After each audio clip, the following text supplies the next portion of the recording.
The Fishtastic Fandango of Captain Blubbertails by Oliver Jahamez and Dalan Mamacito. Deep beneath the whibbering waves of the great glop ocean, where bubbles hum lullabies and seaweed occasionally sneezes, lived a fish named Captain Blubbertails. He wasn't a captain of anything in particular, but he insisted everyone call him that, even his toaster. One day, Captain Blubbertails decided to throw a fandango, a dance so elaborate it could only be performed under a full moon that smelled faintly of mint toothpaste. The invitations were written on soggy napkins and delivered by a fleet of hyperactive jelly beans that worked part-time as postmen. The guest list was as eclectic as it was nonsensical. There was Sir Wiggles the upside-down seahorse, who only swam backward, and Madame Clamella, the opera-singing clam who had a habit of eating hats.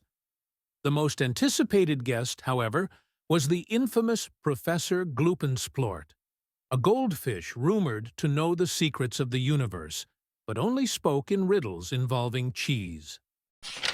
When the night of the fandango arrived, the ocean turned purple and the water tasted like root beer. Guests arrived in style, some riding dolphins, others gliding in on surfboards made of spaghetti. Sir Wiggles brought a bubble machine that made square bubbles, which everyone agreed were both unnecessary and fabulous. The fandango began with Captain Blubbertails doing his signature dance move, the wiggly flopperoo, which involved flapping his fins wildly while spinning in circles like a blender with a vendetta. The crowd cheered, and Madame Clamella burst into an impromptu rendition of Twinkle, Twinkle, Little Starfish. Just as the party reached its peak, disaster struck.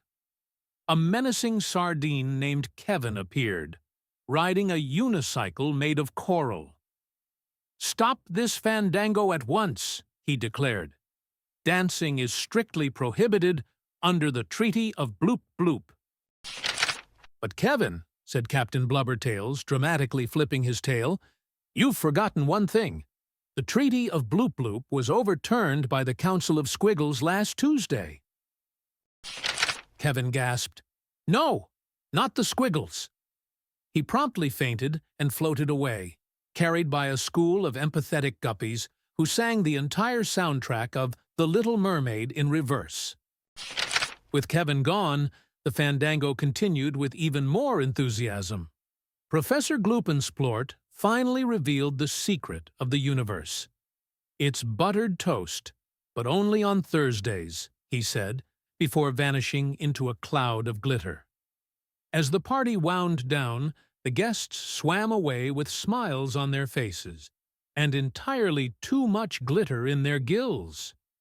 Captain Blubbertails waved goodbye, proud that his fandango had been a success, even if no one understood what had just happened. And somewhere, far away, Kevin vowed to return, but only after learning to ride a bicycle. The end.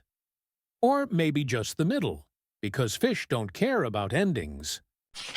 Type in the comments if you found Green Monster, and what page was it on?